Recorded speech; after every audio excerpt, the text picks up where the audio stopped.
Friends, welcome to the YouTube channel of Anand Classes of Law.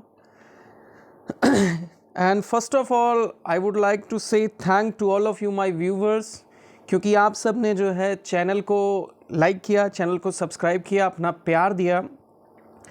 और इसके साथ साथ मैं जो मेरे व्यूवर्स हैं जो पहली बार मेरे चैनल को देख रहे हैं, मैं उनको बताना चाहता हूं कि जो सेमेस्टर बेस एग्ज़ामिनेशंस आपके हो रहे हैं यूनिवर्सिटीज़ में, उन सेमेस्टर बेस एग्ज़ाम्स को ध्यान में रख करके मैंने कुछ जो है MCQs वीडियो बनाई हैं, क्योंकि इस बार के जो एग्ज़ामिनेशंस हैं वो बहुत सारी यूनिवर्सिटीज़ जो हैं वो MCQ बेस पर ले रही हैं।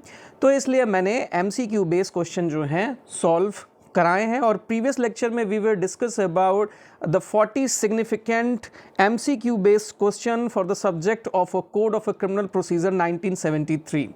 और ये सिर्फ जो है वो 40 ही नहीं थे। मैंने बताया था कि अगर आप उस लेक्चर को देखते हैं तो आपको लग जाएगा कि ये 40 क्वेश्चन ही नहीं बल्कि 80 क्वेश्चन के आसपास हैं।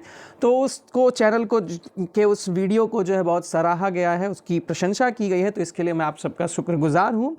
इसके साथ साथ ही दोस्तों, मैं अपनी वीडियो की अगली कड़ी में आपके लिए लेकर के आया हूँ Indian penal code. Indian penal code के यूनिट फर्स्ट के 25 सिग्निफिकेंट क्वेश्चंस हैं MCQ बेस्ड, जो आपसे एग्ज़ाम में पूछे जा सकते हैं। और अगर आपने मेरी प्रीवियस वीडियो को नहीं देखा है तो डिस्क्रिप्शन बॉक्स में आपको उसकी लिंक मिल जाएगी MCQ की, आप वहाँ से देख सकते हैं। इसके साथ साथ ही मैं जो है रेगुलर क्लासेस भी ले रहा हूँ लॉ ऑफ एविडेंस की, जिसमें कि मैंने अभी तक जो है आपके fact in issue, relevant fact and kinds of evidence and admissibility पे, and as well as the extent and the nature of the Indian evidence act पे भी जो है लेक्चर लिए हैं।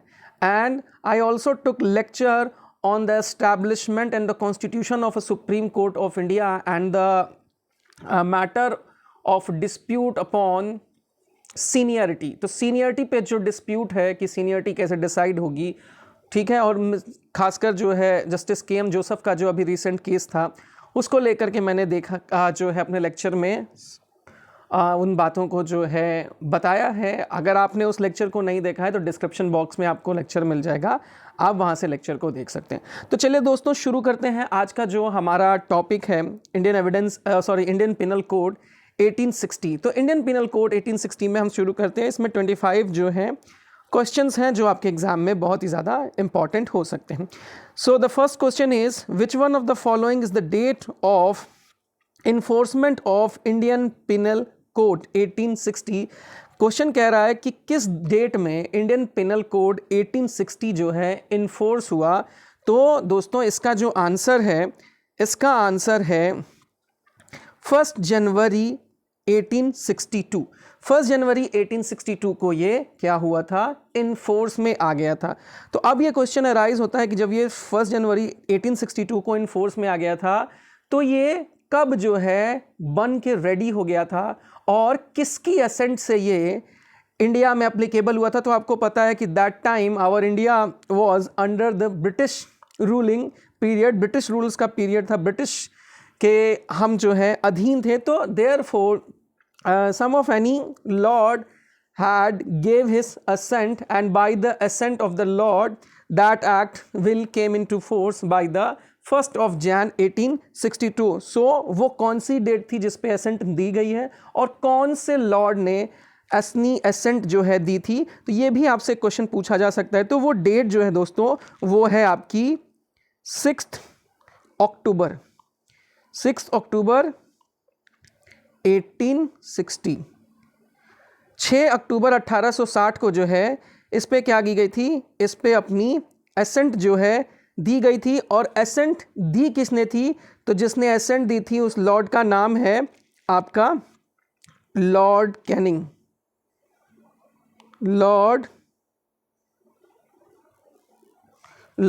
कैनिंग। तो lord Canning, by the assent of lord Canning the Indian penal code had came into force by the 1st of January 1862, but it was made, क्या हुआ था, एसेंट जो है दे दी गई थी कब, the assent was gave by the Lord Canning on 6th of October 1860।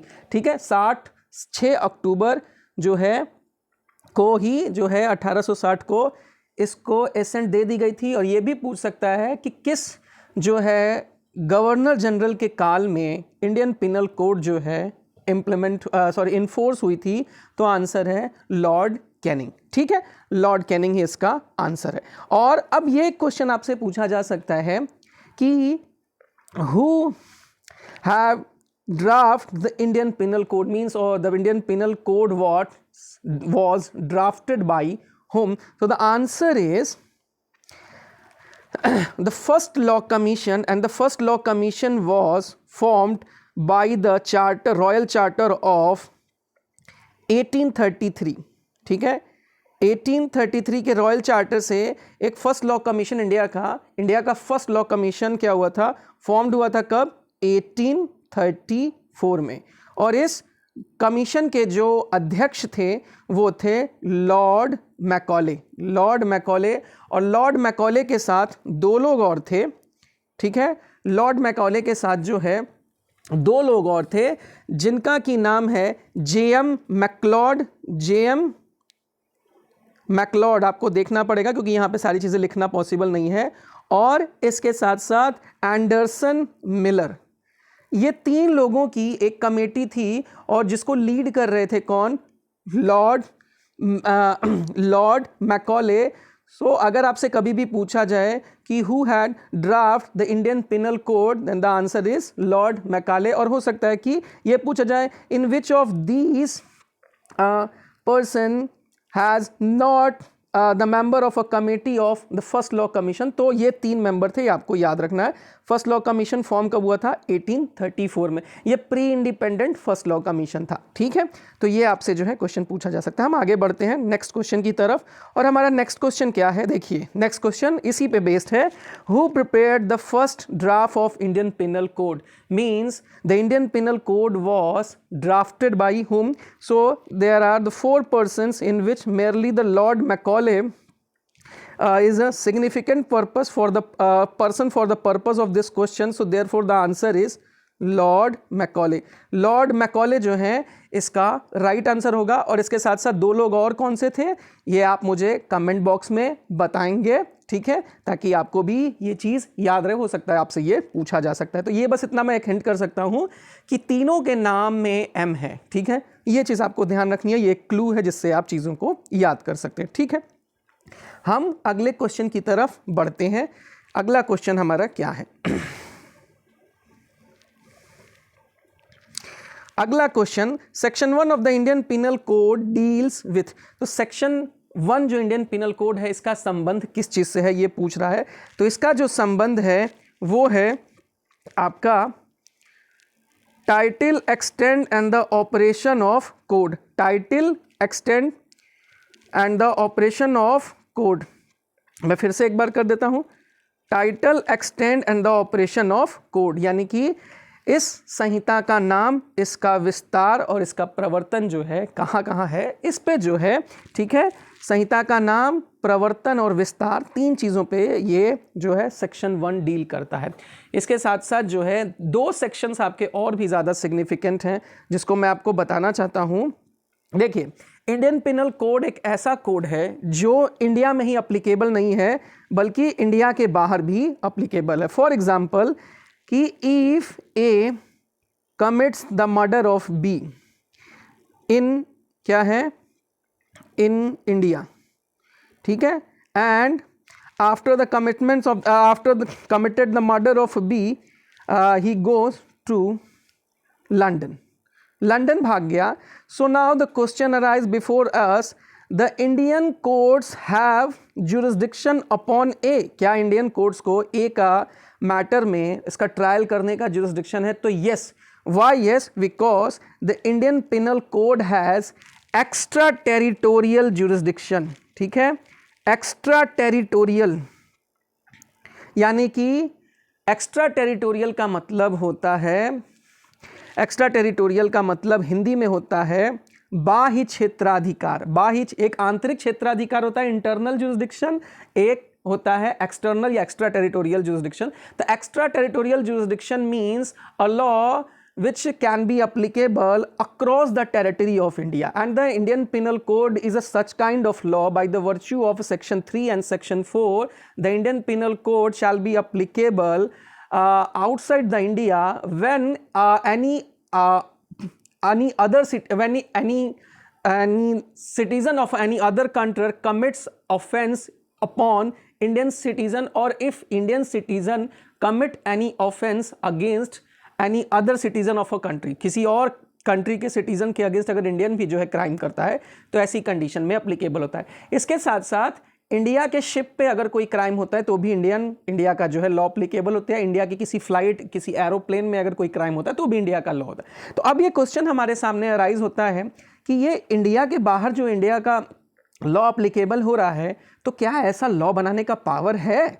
हाँ, अगर ऐसा लॉ बनाने का पावर होगा तभी तो ऐसा लॉ होगा, नहीं तो अल्ट्रा वायरस हो जाएगा, और अल्ट्रा वायरस ये जो इंटरनेशनल लॉ में जा करके जो है ये मामला फंस सकता है। हालांकि फंसता भी है क्योंकि इंटरनेशनल लॉ में दूसरी जो कंट्री होती है वो भी सॉवरिन कंट्री होती है। तो हम अब ये जो ए है, ये ए जो है एल कंट्री यानी लंदन में, इसको वापस लाने में हमको प्रॉब्लम होती है, जैसा कि आप देख रहे हैं विजय माल्या और इन लोगों के संबंध में। तो अब ये क्वेश्चन अराइज होता है कि किस जगह पे किसको पावर है कि ऐसा लॉ बना सकती है। तो इसका आंसर है आपका आंसर होगा इसका clause 2 of article 245। Article 245 what says, if any law made by the parliament which has extra territorial effect then only on the same ground that law will not be void, वो void नहीं हो जाएगा। तो parliament of India को ऐसा law बनाने का power है जिसका एक्स्ट्रा टेरिटोरियल इफेक्ट है, और ये आर्टिकल 245 के क्लॉज 2 में है। एक चीज़ और ध्यान रखिएगा दोस्तों कि आर्टिकल 245 जो है, इसी आर्टिकल में एक डॉक्ट्रिन भी है जिसका नाम है doctrine of territorial nexus. Doctrine of territorial nexus, Hindi में कहते हैं इसको क्षेत्रीय संबंध का सिद्धांत।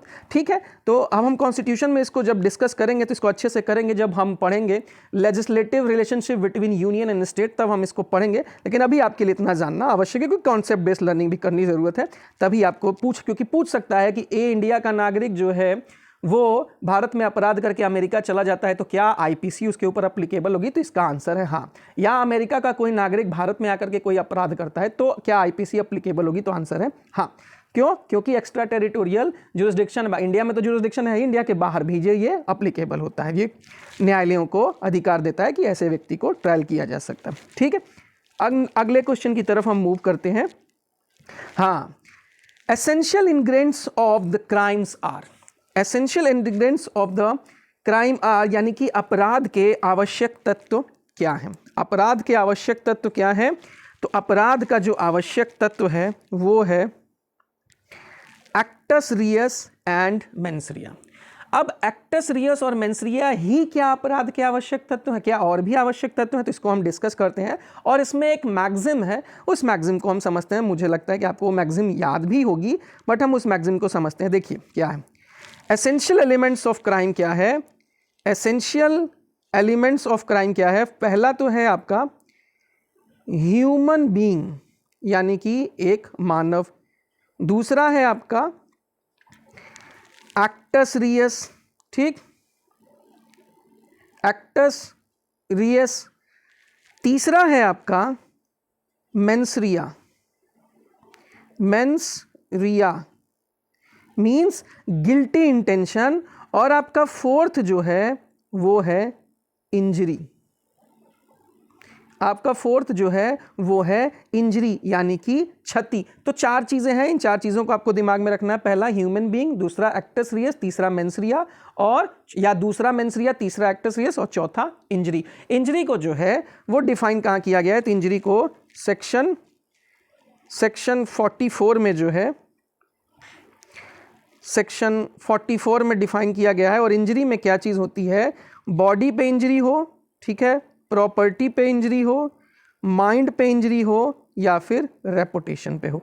ठीक है, इन 4 तरह की इंजरीज के बारे में, क्योंकि किसी भी तरह की, इसीलिए जो है प्रॉपर्टी के अगेंस्ट थेफ्ट का क्राइम होता है, बॉडी के अगेंस्ट मर्डर का क्राइम होता है, एक्सेट्रा। ये सब आप अगले सेमेस्टर में पढ़ेंगे, बट आपको इतना जानना ज़रूरी है। ठीक है, तो 2 चीज़ों की ज़रूरत है, क्या है, 4 चीज़ों की ज़रूरत है।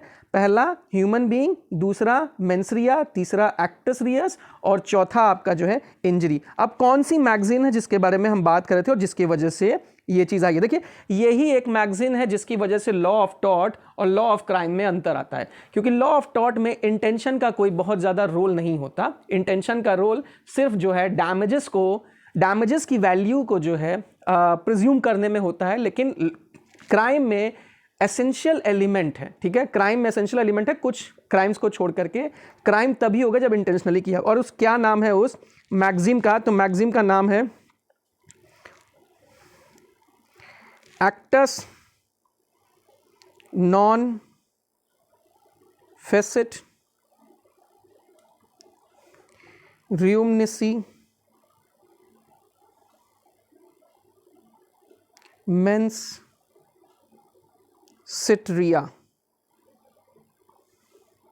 इसको हिंदी, ये एक जो है मैगजिम है, और मैगजिम है, इसका हिंदी मतलब होता है कि कोई भी कार्य अपराध नहीं है जब तक कि उसको दुराशय से ना किया गया हो। मीन्स 2 चीज़ें निकल के आ रही हैं। पहला क्या है आपका? एक्टस, यानी कि एक्ट होना चाहिए, और दूसरी चीज़ है क्या? मेंसरिया होना चाहिए। तो एक्टस रियस और मेंसरिया यानी कि act with a guilty mind. So therefore क्या है यहाँ पे आपका आंसर क्या होगा?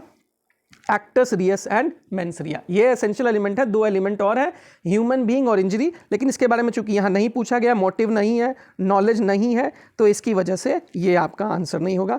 हम नेक्स्ट क्वेश्चन की तरफ मूव करते हैं। What is our next question? Next question is which one of the following is not essential an essential element of offence. मैंने क्या कहा? 4 चीज़ों की ज़रूरत है। हालांकि ये क्वेश्चन जो है थोड़ा सा घुमा करके दिया। देखिए, इंटेंशन मतलब कि ऐसा नहीं, इंटेंशन नहीं, मेलाफाइड इंटेंशन की जरूरत है, लेकिन फिर भी इंटेंशन है तो हम इसको कवर करेंगे। प्रोहिबिटेड एक्ट, तो प्रोहिबिटेड एक्ट क्या होता है? Prohibited act means anything which is prohibited and punishable by law is called offence. तो प्रोहिबिटेड एक्ट मतलब कि कोई ऑफेंसिव है। पनिशमेंट यानी कि इंजरी का ही पार्ट है। ये एक ही चीज़ है जो इसमें नहीं आती है एसेंशियल एलिमेंट में, और वो है motive.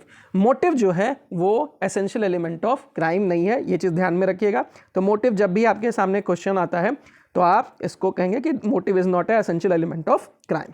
Okay, let's move for the further question दोस्तों। लेकिन इससे पहले मैं आपको बता दूं कि अगर आपको वीडियो पसंद आ रही है, वीडियो को लाइक कीजिए, वीडियो को शेयर कीजिए, ज़्यादा से ज़्यादा सब्सक्राइब कीजिए, ताकि आपके सब्सक्रिप्शन से मुझे मोटिवेशन मिले और मैं लगातार जो है वीडियो बना सकूं, क्योंकि अब आपके एग्ज़ाम्स जो हैं बहुत ही जल्दी होने वाले हैं। तो अगर आपको वीडियो नहीं मिलेगी तो आपके लिए जो है थोड़ी दिक्कत होगी, और मेरा भी जो पर्पज़ है वेलफेयर का वो भी पूरा नहीं हो पाएगा। तो मैं अपने पर्पज़ को पूरा करता रहूँ, इसके लिए मुझे थोड़ी मोटिवेशन की ज़रूरत है, क्योंकि वीडियो को बनाने में बहुत ज़्यादा टाइम स्पेंड होता है, और टाइम से बड़ी दुनिया में कोई चीज़ नहीं है। तो आप इसकी वैल्यू को समझिए, ठीक है? तो ज़्यादा से ज़्यादा कमेंट करिए, लाइक कीजिए, शेयर करिए, और चैनल को सब्सक्राइब करिए। और इसके साथ साथ अगर आपने मेरे प्रीवियस लेक्चर नहीं दिए हैं तो डिस्क्रिप्शन बॉक्स में आपको उसकी लिंक मिल जाएगी, आप वहाँ से वो प्रीवियस लेक्चर्स को देख सकते हैं। इसके साथ साथ ही मैं क्लासेस भी लेता हूँ, टॉपिक वाइज वीडियो भी जो है मैं अपलोड करता हूँ, तो आप वहाँ से उसको देख करके अपना बेनिफिट ले सकते हैं। इसके साथ साथ अगर आपको वीडियो की स्पीड बहुत ज़्यादा तेज़ लग रही हो तो आप अपने फ़ोन में लेफ्ट साइड में 3 बिंदी जो है, उस 3 बिंदी पे क्लिक करके प्लेबैक स्पीड को कम या ज़्यादा कर सकते हैं। वहाँ पे ऑप्शन आता है, तो आप ऐसे कर सकते हैं। चलिए हम अगले क्वेश्चन की तरफ बढ़ते हैं। अगला क्वेश्चन है which of the following is normally N essential element of crime. मतलब इनमें से कौन सा अपराध का आवश्यक तत्व है? ठीक है, अपराध का आवश्यक तत्व है, तो अपराध का आवश्यक तत्व क्या है? अपराध का आवश्यक तत्व है आपका एक्टस रियस।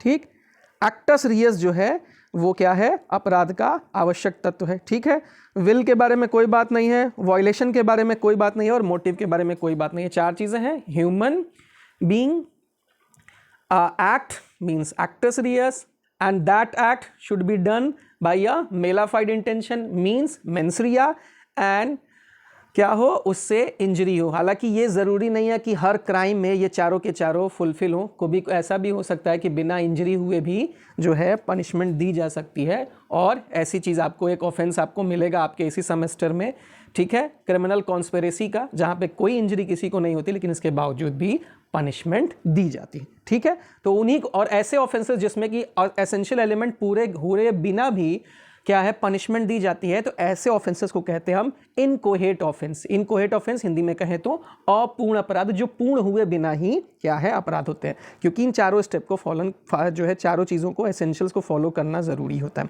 ठीक है। और इसी से आगे आप देखेंगे कि जो स्टेप ऑफ क्राइम है उसमें ये चीज़ और क्लियर हो जाएगी। खैर, हम अगले क्वेश्चन की तरफ बढ़ते हैं। हमारा अगला क्वेश्चन क्या है, which of the following maxim is related to the mens rea. मैंने क्या कहा कि वही चीज़ जो मैंने आपको बताई, देखिए वही क्वेश्चन फिर से पुट किया गया है। और क्या है क्वेश्चन ये कि विच ऑफ द फॉलोइंग, एक minute, which of the following maxim is related to mens rea, यानी कि कौन सी जो मैक्सिम है इसमें से वो मेंसरिया से रिलेटेड है। तो देखिए कौन सी है, ऑट्रीफॉइस एक्विटा एंड ऑट्रीफॉइस कन्विक्ट नहीं है, ये आपकी सीआरपीसी के सेक्शन 300 की जो है एक मैक्सिम है। Actus non facit reum nisi mens sit rea, definitely क्या है, यही है, डेफिनेटली क्या है, यही है, actus non facit reum nisi mens sit rea. और ये जो है नल्ला पोइनी सिनी लगे, नल्ला क्रेम सिनी लगे, इसको हम कहते हैं cardinal principle of criminal law. It means no punishment without law and it is also a fundamental right under article, क्या है, अंडर आर्टिकल 20 क्लॉज 1। ये इंडिया के कॉन्स्टिट्यूशन के 20 क्लॉज 1 में एक फंडामेंटल राइट का भी मैटर है। तो आपका आंसर जो होगा एक्टस नॉन फेसिट रियूमनेसी मेंसिट्रिया होगा। इसके साथ साथ दोस्तों एक चीज़ को मैं और आपके साथ शेयर करना चाहता हूँ कि ये जो एक्टस नॉन फेसिट रियूमनेसी मेंसिट्रिया है, इस मैक्सिम से एक नई मैक्सिम जो है बनाई गई समय के साथ साथ, क्योंकि ये क्या थी, डिमांड थी टाइम की, और इसके साथ साथ एक और मैक्सिम जो है निकल के आई, और उस मैक्सिम को हम क्या कहते हैं, उस मैक्सिम को हम कहते हैं actus me invito, actus me invito factus non race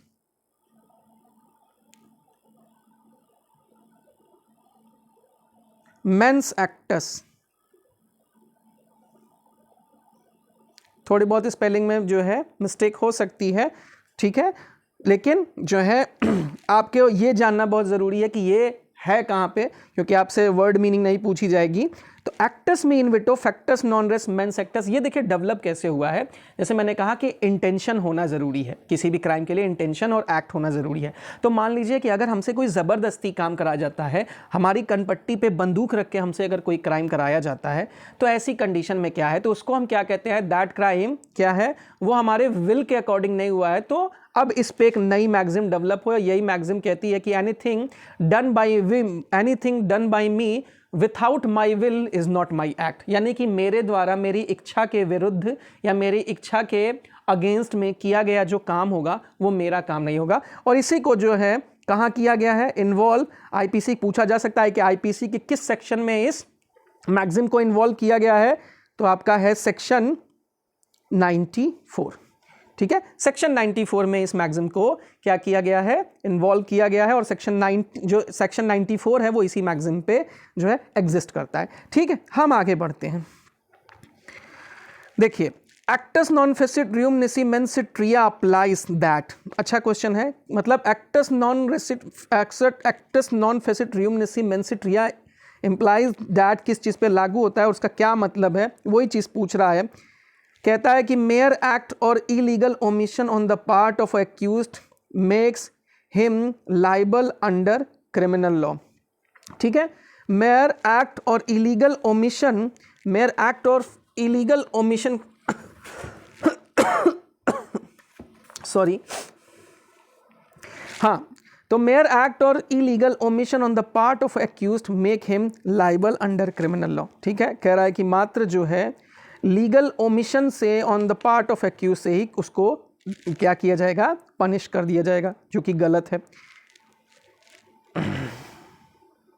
दूसरा क्या है, mayor guilty mind coupled with motive behind the crime make the accused liable under the criminal law. क्या चीज़ होनी चाहिए भाई, गिल्टी माइंड होना चाहिए, और गिल्टी माइंड के साथ एक चीज़ हमने क्या कही थी, एक्ट होना चाहिए या एक्टस रियस होना चाहिए। वही मतलब एक्टस रियस जो है मैक्सिम का जो वर्ड है उसका मतलब होता है एक्ट होना चाहिए, तो इसकी वजह से ये भी गलत है। तीसरी चीज़ क्या कह रही है, तीसरी चीज़ कह रही है कि guilty mind of the accused coupled with desire to give effect to the guilty mind is sufficient to make the accused liable under criminal law। देखिए सिर्फ guilty mind के बारे में बात कर रहा है, and therefore this option is also incorrect। so it means कि last option जो है वो ही सही होगा। और क्या कहता है last option, इसको मैं आपके लिए पढ़ता भी हूँ, no act per se is criminal unless accompanied by guilty mind। देखिए इसका आगे जो है छूट गया है, इसका मतलब है आगे guilty mind, गिल्टी माइंड।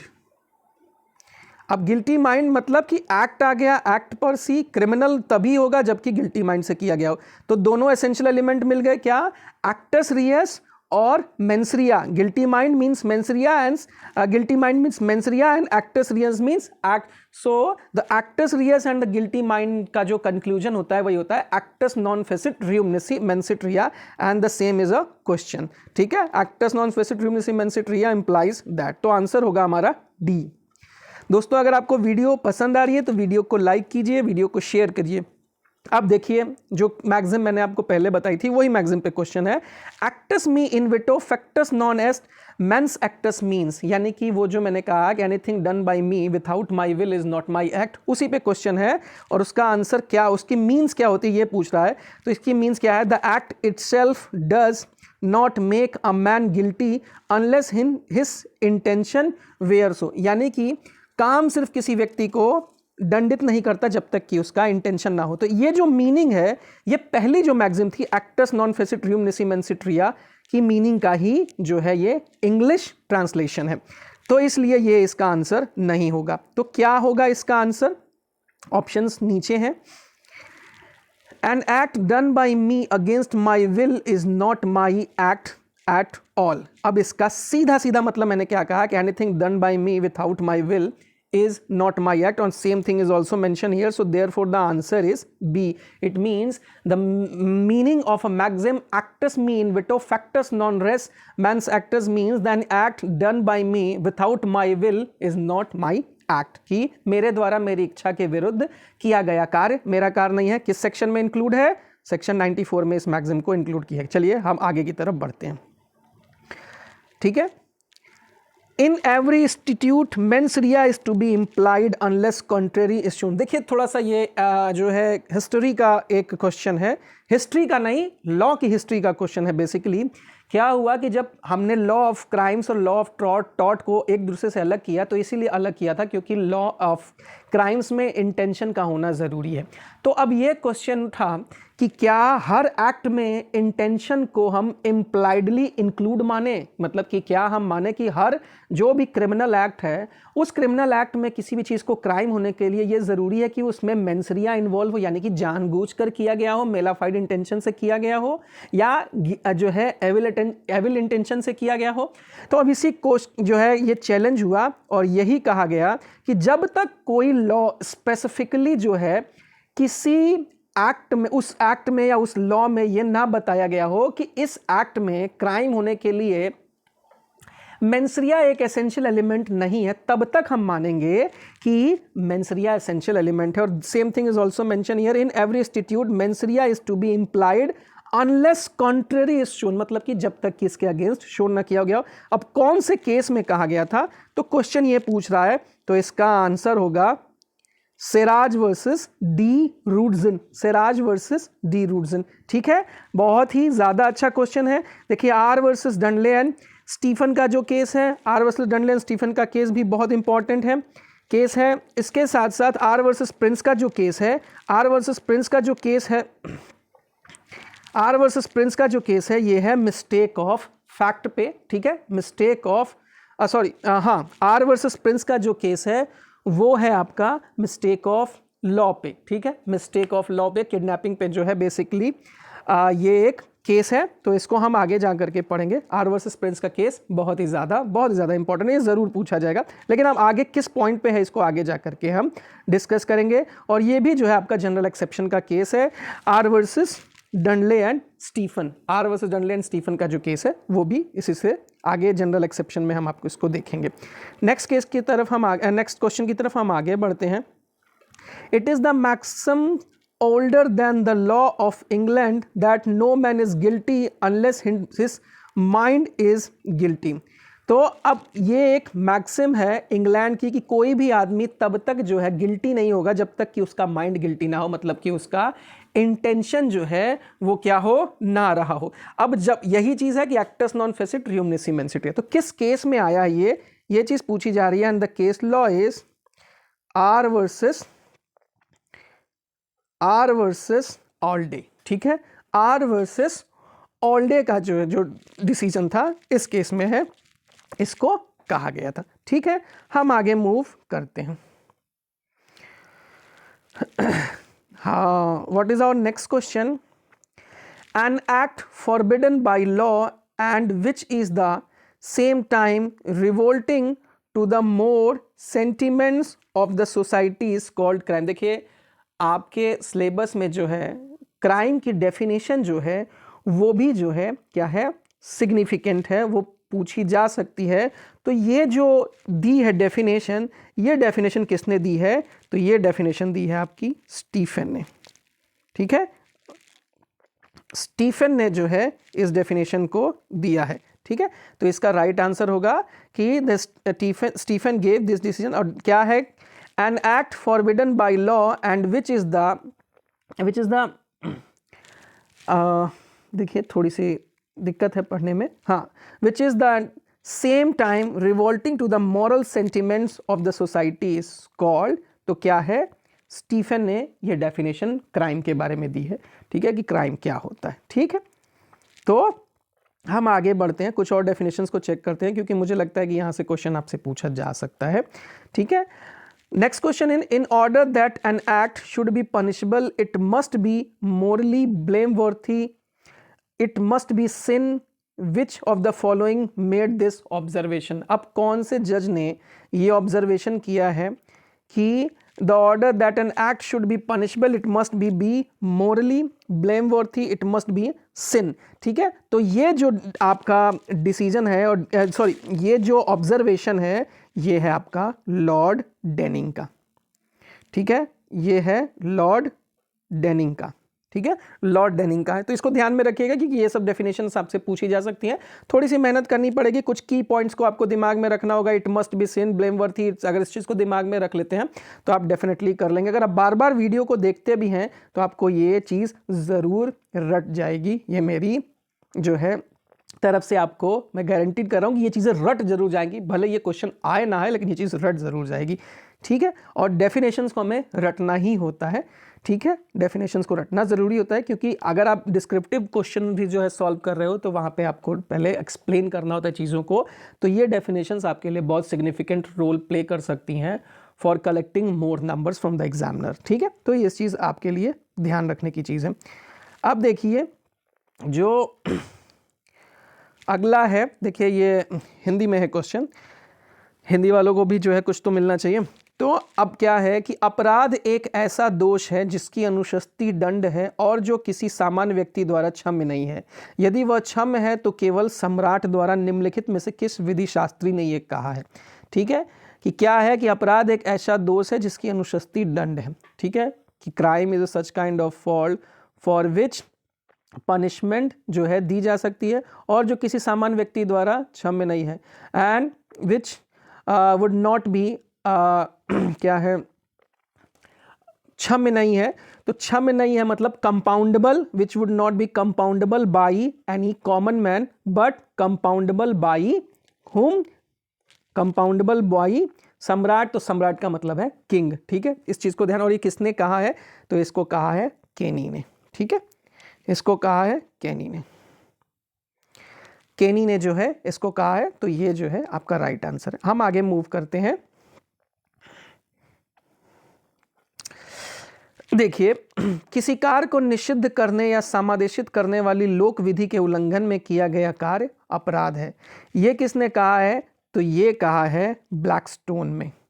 ठीक है, इसको कहा है ब्लैकस्टोन ने, विलियम ब्लैकस्टोन का ये जो है ऑब्जर्वेशन है कि किसी कार्य को निषिद्ध करने या समादेशित करने वाली लोक विधि के उल्लंघन में किया गया कार्य अपराध है। ठीक है, आपको जो है इस चीज़ को याद रखना होगा। इसका इंग्लिश वर्जन भी जो है मैं इस क्वेश्चन का आपको दे दूंगा अगले जो है लेक्चर में, क्योंकि अगला लेक्चर हम डेफिनेशन क्लॉज को जो है कवर करेंगे और इसके साथ साथ हम जनरल एक्सेप्शन को कवर करेंगे। तो अगले लेक्चर में मैं इसके इंग्लिश वर्जन को भी आपको दे दूंगा। ठीक है, नेक्स्ट क्वेश्चन इज व्हाट। देखिए, अब ये क्वेश्चन मैंने खुद बनाया है क्योंकि मुझे लगता है कि ये पूछा जा सकता है। ठीक है, वैसे तो सारे क्वेश्चन ही जो है मैं खुद बना रहा हूँ। ठीक है, लेकिन ये क्वेश्चन जो है स्पेसिफिकली जो है मैंने ऐसा बनाया जो किसी एग्जाम में पूछा तो नहीं गया लेकिन पूछा जा सकता है, क्योंकि मुझे लगता है ये बहुत जो है सिग्निफिकेंट है, क्योंकि आपके सिलेबस का पार्ट है what is the different between preparation and attempt. So if the examination asked in which of the following cases the court differentiate preparation and attempt, so the answer आपको तब देने में दिक्कत होगी। तो इंग्लिश कोर्ट का ये डिसीजन है, क्या है, और डिसीजन की in which of the following case lord Blackburn make distinction या distinguish between the preparation and attempt, and the answer is Reg versus Cheeseman.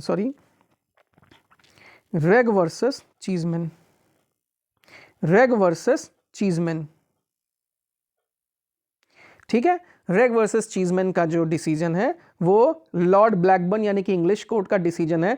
अब इस पे पूछ सकते हैं कि क्या सुप्रीम कोर्ट या इंडिया की एपेक्स कोर्ट ने भी इस पे कोई डिसीजन दिया है? तो यस, इंडिया की एपेक्स कोर्ट ने भी डिसीजन दिया है, और वो क्या है? देखिए, in which of the following cases the supreme court distinguished between attempt and preparation, यानी इनमें से किस मामले में सुप्रीम कोर्ट ने तैयारी एवं प्रयत्न के बीच अंतर किया है? तो आपका आंसर होगा state of Maharashtra versus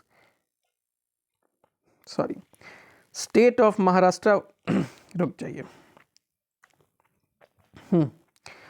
state of Maharashtra versus Mohammad Yakub, state of Maharashtra versus Mohammad Yakub के मामले में किया है।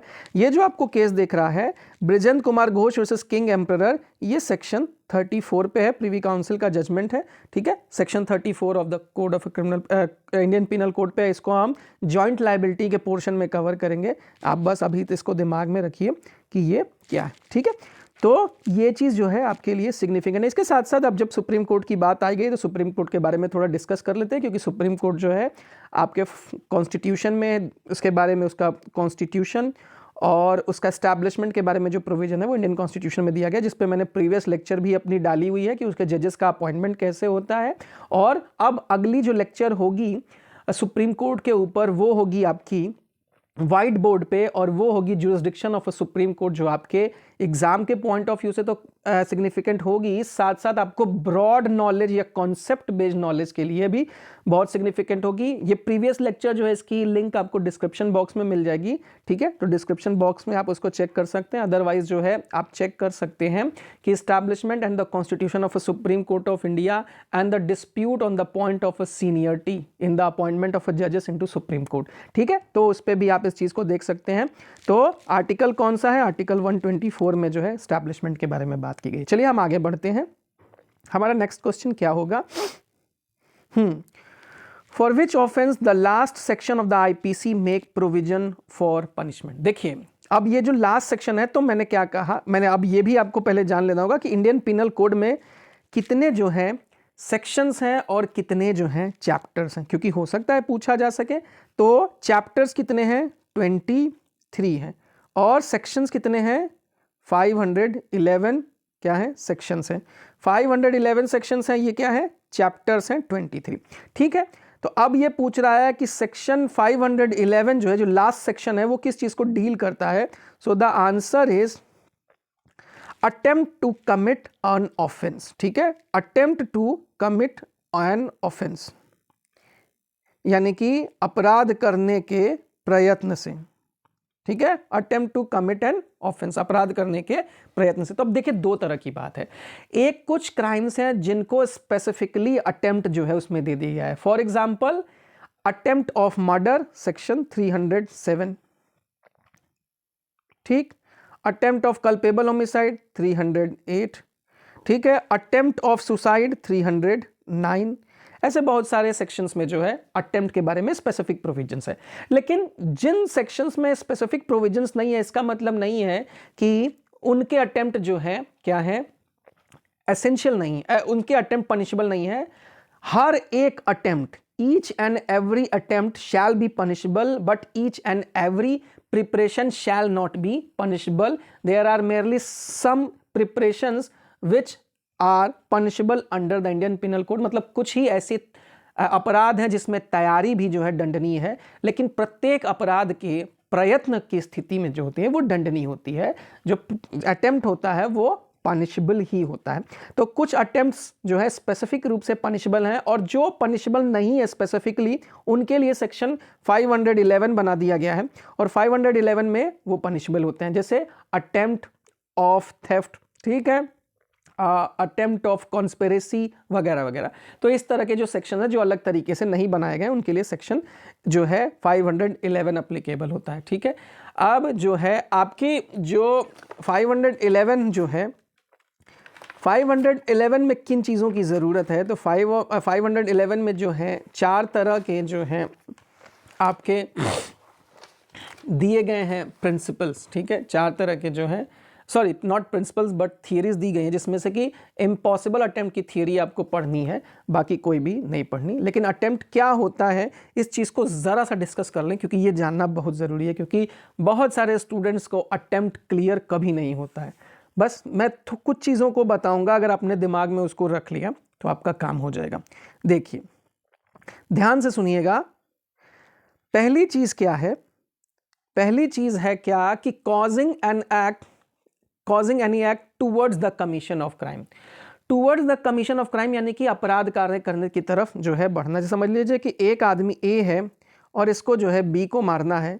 अब ए ने जो है गन परचेस की, ठीक है, और गन परचेस करके बी के बारे में इसको पता है कि रोज़ ये 5 बजे शाम को टेम्पल जाता है, तो ये टेम्पल गया और वहाँ जो है इसको मारना चाहता था। तो अब उसकी तरफ बंदूक तान दी और बंदूक तान के जो है फायर कर दिया। तो फायर कर दिया, अब ये अटेम्प्ट कब होगा और कब कमीशन होगा, इस चीज़ को ध्यान में रखना है हमको। तो अब पहला जो एसेंशियल एलिमेंट मैंने बोला उसको आप लिख लीजिए, causing an act towards the commission of crime, यानी अपराध कारित करने की दिशा में एक कार्य होना चाहिए, ठीक है। दूसरी चीज है but the actual commission of crime would not took place due to any interruption, ठीक है, या इंटरवेंशन आइए, ठीक है, इंटरवेंशन जिसको कहते हैं हस्तक्षेप, किसी भी हस्तक्षेप की वजह से क्राइम ना हो पाया हो। अब ये जो हस्तक्षेप होगा, जो तीसरा एसेंशियल एलिमेंट होगा कि सच इंटरवेंशन इज आइदर इंटरनल और एक्सटर्नल, यानी कि इंटरनल होगा यानी कि आंतरिक होगा या बाह्य होगा, इंटरनल होगा या एक्सटर्नल होगा, और आउट ऑफ कंट्रोल ऑफ क्या है, अक्यूज्ड। आउट ऑफ कंट्रोल बहुत जरूरी टर्म है, आउट ऑफ कंट्रोल। अब एक स्क्रीन पे आपको समझाना मुश्किल है, अब मैं आपको एक एग्जांपल दे रहा हूं। फॉर एग्जांपल आप समझिए, आपने क्रिश फिल्म देखी होगी, क्रिश फिल्म, और क्रिश फिल्म के अंत में ये जो है विलन है नसरुद्दीन शाह। नसरुद्दीन शाह साहब जो है यहाँ पे विलन है, और यहाँ पे क्रिश के फादर हैं, ठीक, यहाँ पे प्रियंका चोपड़ा खड़ी हुई है। जैसा मूवी का सीन है लास्ट का मैं बता रहा हूँ, नसरुद्दीन शाह जो है एक अपने बुलेट से फायर इधर करता है और एक फायर इधर करता है, ठीक। अब क्रिश जो है, क्रिश की पोजीशन में थोड़ा सा बदलाव करते हैं ताकि आपको समझ में आ जाए। क्रिश जो है वो यहां खड़ा है और इसको दोनों को बचाना है। क्रिश भागता है कहां पे, हालांकि समझिए कि क्रिश यहां नहीं, क्रिश यहाँ खड़ा है, जैसा सिचुएशन है ठीक वैसी चीज बताने की कोशिश कर रहा हूं। क्रिश यहाँ खड़ा हुआ है, ठीक। क्रिश जो है भागता है अपने फादर के सामने और इसके हाथ से एक oxygen cylinder, sorry oxygen cylinder नहीं रहा होगा या जो भी सिलेंडर रहा हो, प्रियंका चोपड़ा के सामने फेंकता है। यह बुलेट जा करके इस ऑक्सीजन सिलेंडर से टकरा करके मुड़ जाती है दूसरे तरफ और यह बुलेट जा करके क्या होता है, ये जो क्रिश है ये यहां आ जाता है, इसके सीने में लग जाती है। अब इसके सीने में लग गई तो इस मैटर को छोड़ देते हैं। ये जो प्रियंका चोपड़ा की तरफ जो ये बुलेट जा रही थी, अब ये जैसे बुलेट जाएगी, जैसे यहां से फायर होगा तो it means causing an act towards the commission of crime, यानी कि अपराध करने की तरफ से एक काम किया गया हो, but the actual commission would not take place, यानी कि गोली इसको लग नहीं पाई। क्यों ना लगी? ड्यू टू एनी इंटरप्शन, यानी कि किसी हस्तक्षेप की वजह से। अब ये जो इंटरप्शन हो सकता है ये या तो इंटरनल हो सकता है या एक्सटर्नल हो सकता है। तो जैसे ही कृष्ण ने ऑक्सीजन सिलेंडर यहां फेंका है, ये कैसा इंटरप्शन है? ये है एक्सटर्नल इंटरप्शन, यानी कि बाहर से ये निकल करके आया।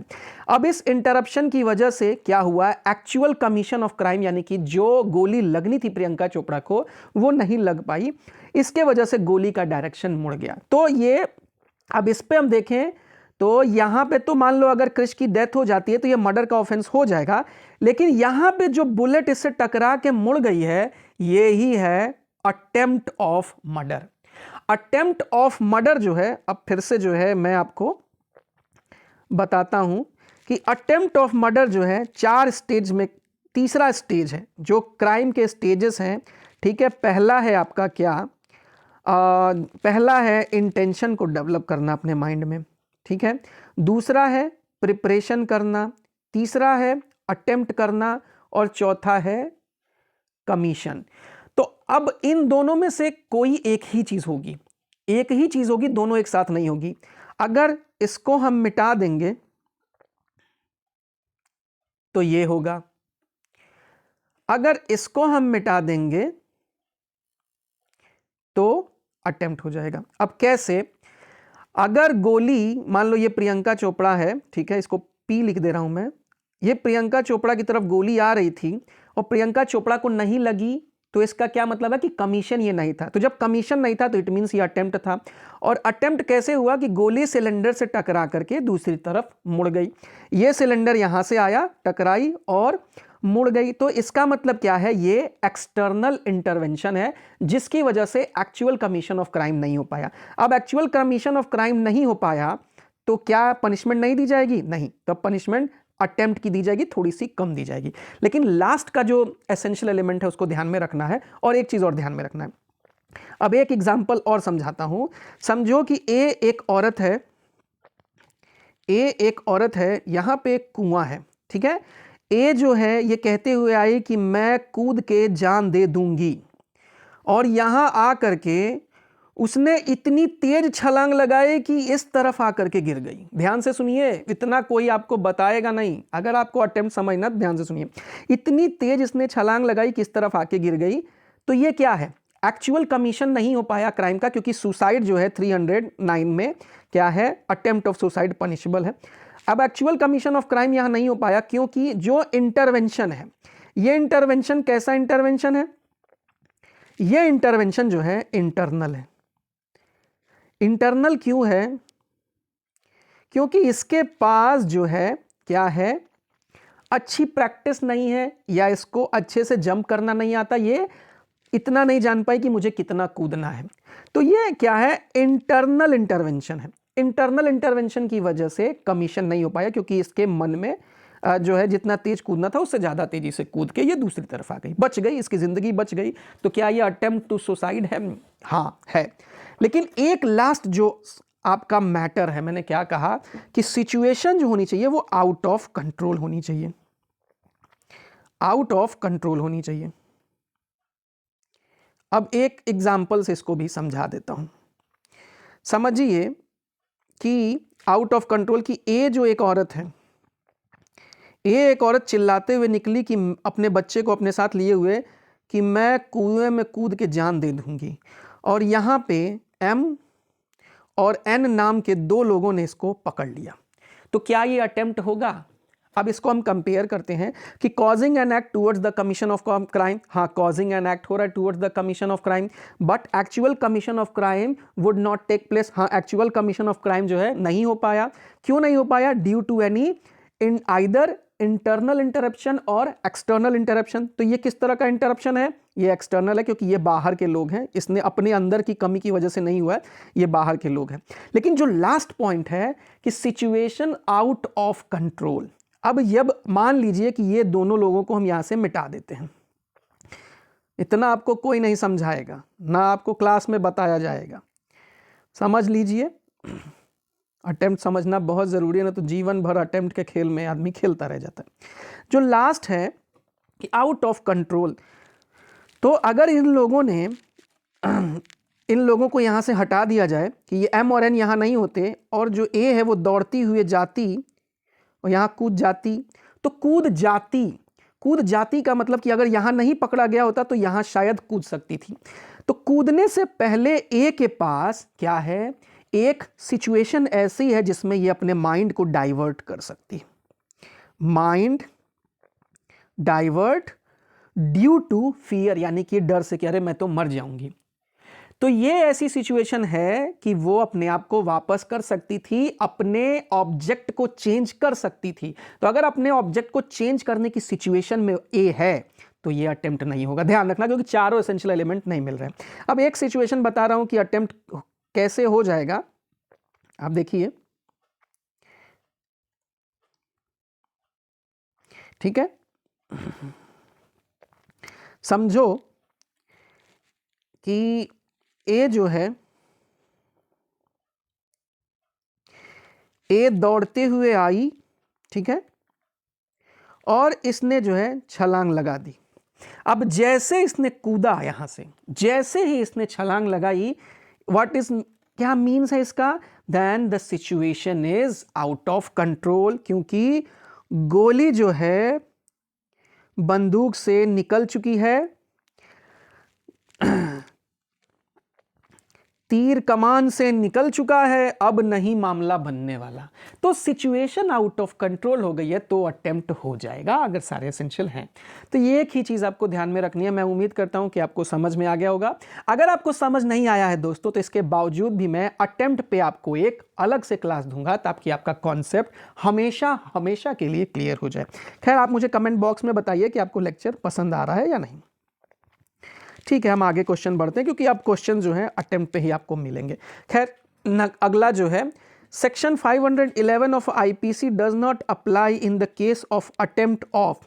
तो किस तरह के केस ऑफ अटेम्प्ट पे अप्लाई नहीं होता है? तो इसका बहुत सीधा सा आंसर है मर्डर पे, ठीक है, क्योंकि मर्डर के बारे में 307 में अलग से प्रोविजन है, 511 की जरूरत नहीं है, जबकि इनके बारे में कोई प्रोविजन नहीं है। लेकिन चूंकि मैंने कहा कि each and every attempt shall be punishable, so the attempt of theft is also punishable under section 511, but the murder shell be punishable under section 307। तो आंसर होगा कि 511 में कौन सा नहीं है? तो मर्डर नहीं है। Next question. दोस्तों, वीडियो बनाने में बहुत मेहनत लगती है, तो वीडियो को लाइक कीजिए, वीडियो को सब्सक्राइब कीजिए और बताइए मुझे कि आपको कैसा लग रहा है। फिर देखिए, अब ये अटेम्प्ट पे क्वेश्चन है। A makes an attempt to pick the pocket of B by thrusting his hand into B's pocket, ठीक है। बी के पॉकेट से चोरी करने के लिए बी के पॉकेट में हाथ डाल रहा है। A fails in the attempt in the consequence of B having nothing in his pocket. अब B के जेब में कुछ था ही नहीं, तो B के जेब में कुछ था नहीं, तो ये ऑफेंस होगा कि नहीं? फिर एसेंशियल एलिमेंट पे एक बार इसको देख लेते हैं। पहला क्या हो रहा है? Causing an act towards the commission of crime हो रहा है। हाँ, जैसे ही इसने जेब में हाथ डाला, क्राइम हो, पहला काम हो गया। एक्चुअल कमीशन नहीं हो पाया due to any either internal intervention और एक्सटर्नल इंटरवेंशन। तो ये किस तरह का है? एक्सटर्नल इंटरवेंशन क्या है कि जेब में जो है धन की नहीं है, खाली पूरी जेब है, जेब पूरी खाली है, और चूंकि अब हाथ डाल चुका है जेब के अंदर तो अपने आप को बैक भी नहीं कर सकता, मतलब सिचुएशन अब बाहर, हाथ से बाहर निकल गई है, इसकी वजह से ये अटेम्प्ट है। लेकिन ये इम्पॉसिबल अटेम्प्ट है और इंडिया में इम्पॉसिबल अटेम्प्ट भी पनिशेबल है। So therefore this is a attempt of theft. Theft का अटेम्प्ट है, भले उसके हाथ में एक भी पैसे नहीं लगे। इसी तरह से आपसे एक क्वेश्चन पूछेंगे कि A entered into the house of B for the purpose of theft, but after seeing his poorness he put 2000 rupees into the drawer of B. यानी कि ए जो है बी के घर में चोरी करने के आशय से घुसा और बी की गरीबी को देख करके उसको दया आ गई और बी के घर में उसने 2000 रुपए रख करके वापस आ गया। जब उसने तिजोरी खोली, ट्रीजर खोली, तो उसमें कुछ नहीं था, उसने 2000 रुपए वहां रख दिए। तो क्या उसने ऑफेंस किया? आपको भ्रमित करने की कोशिश करेंगे तो yes, it shall be the offence of attempt of theft और अटेम्प्ट टू थेफ्ट। ठीक है, ध्यान रखिएगा, मोरालिटी का जो है लॉ में कोई लेना देना नहीं है। ठीक है, आईपीसी में, क्राइम में जो है मोरालिटी का कोई लेना देना नहीं है। हालांकि जो है ज्यूरिस्प्रूडेंस में हार्ट और जस्टिस फुलर ने जो है इसके बारे में बात की है। ज्यूरिस्प्रूडेंस को डिस्कस करेंगे तो देखेंगे। अब देखिए दूसरा क्वेश्चन जो है आपके सामने अटेम्प्ट पे ही है, प्रॉब्लम बेस्ड क्वेश्चन है। A picked a revolver and believing it is, A ने एक रिवॉल्वर उठाई और ये महसूस करता है बिलीविंग टू बी लोडेड, कि हाँ वो रिवॉल्वर भरी हुई है। पुलिंग द ट्रिगर, वो जो है रिवॉल्वर की ट्रिगर पीछे खींच देता है, जैसे कि पिक्चरों में आपने देखा है, with the criminal intention to shooting B's dead. ठीक है, बीस डेड, बी को मारने के लिए। बट अनफॉर्चुनेटली या fortunately the revolver was not loaded and B escaped unhurt. A has committed the offence of. आप मुझे इसका आंसर डिस्क्रिप्शन बॉक्स में देंगे तो मुझे ज़्यादा अच्छा लगेगा। मेरे जिस तरह से मैंने कंपेयर किया है उस तरह से आप बताइए कि यहाँ पे किस तरह का इंटरवेंशन है, इंटरनल है, एक्सटर्नल है, और क्या सिचुएशन जो है ए के हाथ में है। ठीक है, क्या ये सिचुएशन ए के हाथ में, मैं बता दे रहा हूँ क्योंकि मुश्किल होगी। ये जो है आपका अटेम्प्ट ऑफ क्या होगा, मर्डर होगा। अटेम्प्ट ऑफ मर्डर होगा। क्यों होगा? क्योंकि अटेम्प्ट ऑफ मर्डर इसलिए होगा क्योंकि ये इंटरनल इंटरवेंशन है, यानी कि मेरी कमी की वजह से मैं रिवॉल्वर में बुलेट डालना भूल गया, बाकी मैंने सारा काम कर दिया था। तो इसका मतलब ये मत समझिएगा कि बुलेट गोली से बाहर तो हुई नहीं तो सिचुएशन, बुलेट गोली से बाहर नहीं हुई, तीर कमान से बाहर नहीं हुआ तो सिचुएशन में चेंज हो सकता था, ऐसा नहीं। उसने ट्रिगर दबा दिया था और इंटेंशन भी था, ट्रिगर भी दबा दिया। अनफॉर्चुनेटली क्या है, अब जब ट्रिगर दबा दिया तो गोली निकली या नहीं निकली, लेकिन बैक नहीं हो सकता था, उसका इंटेंशन बैक नहीं हो सकता था। लेकिन क्या है, लैक था, इंटरवेंशन था, और इसकी वजह से एक्चुअल कमीशन नहीं हो पाया। यानी कि ए के बाद, अटेम्प्ट के बाद जो कमीशन आना है, कमीशन नहीं हो पाया। क्या है, अटेम्प्ट ही, जब कमीशन नहीं हुआ तो अटेम्प्ट हो गया, क्योंकि जब कमीशन नहीं होगा तो अटेम्प्ट होगा, जब कमीशन होगा तो अटेम्प्ट नहीं होगा। तो ये चीज़ ध्यान में रखिए। इसलिए therefore this is a offence of attempt to murder. Okay, clear? अब इतने पे अगर क्लियर नहीं होगा तो आपको मैं डेफिनेटली एक वीडियो दूंगा। देखिए एक और क्वेश्चन आ गया। A women run to a well standing that she would jump, stating that a woman run to the well stating that she would jump into the well but she was caught before she could reach it. She is guilty of, आपको बता दिया है मैंने, ए run कर रही है एक कुएं की तरफ, यहीं पे जो है पकड़ ली गई। किसने पकड़ा? एम ने पकड़ लिया। बता चुका हूँ क्या होगा, ये अटेम्प्ट नहीं होगा। क्यों नहीं होगा? क्योंकि इसके पास, अब शी के पास जो है, ये जो शी है या जो ए है, जो भी है, इसको शी बताया गया है क्योंकि शी यूज़ होता है। तो ए जो है, ए के पास अपने, यहाँ अगर वो नहीं पकड़ी गई होती तो यहाँ से यहाँ तक में हो सकता है ड्यू टू फियर वो अपने माइंड को कन्वर्ट कर देती। उसके पास बैक आने के ऑप्शन थे, और जब बैक आने का ऑप्शन है तो लॉ फेवर में सोचता है अक्यूज्ड के, इसलिए ये अटेम्प्ट नहीं होगा। तो इसका आंसर क्या होगा? इस आंसर इज नो ऑफेंस। ठीक है, attempt to culpable homicide, attempt to commit suicide नहीं, नो ऑफेंस होगा। ठीक है दोस्तों, तो ये पूरी की पूरी आपकी वीडियो थी। आपको वीडियो कैसा लगा है, लेक्चर कैसा लगा है, लेक्चर से आपके डाउट्स कितने क्लियर हुए हैं, आपका कॉन्सेप्ट अटेम्प्ट पे कैसा रहा, आप मुझे बताइए। और इसके बाद भी अगर आपका अटेम्प्ट पे जो है कॉन्सेप्ट नहीं क्लियर है तो मैं अश्योर्ड कर रहा हूँ कि मैं इसके लिए आपको एक अलग से वीडियो दूंगा बहुत जल्द। ठीक है, तो दोस्तों चैनल को ज़्यादा से ज़्यादा सब्सक्राइब करिए, ज़्यादा से ज़्यादा लाइक कीजिए, शेयर करिए, ताकि कंट्री के वेलफेयर में जो मेरा योगदान करने का एक मेरा इरादा है वो इरादा पूरा हो सके। और ज़्यादा से ज़्यादा लोगों तक ये वीडियो तभी पहुंचेगा जब आप ज़्यादा से ज़्यादा शेयर करेंगे, क्योंकि आप स्टूडेंट्स हैं, आपके फ्रेंड्स हैं, ठीक है। आप ये जितना ज़्यादा शेयर करेंगे, जिन जिन यूनिवर्सिटीज़ में ये जाएगा, जिन स्टूडेंट्स को भी पसंद आएगा, वो उनके वेलफेयर के लिए होगा, और उनका वेलफेयर में कंट्री का वेलफेयर जुड़ा है, और कंट्री के वेलफेयर में मेरा वेलफेयर जुड़ा हुआ है। तो तब तक के लिए आपको आने वाली परीक्षाओं के लिए बहुत बहुत शुभकामनाएं। जय हिंद, जय भारत।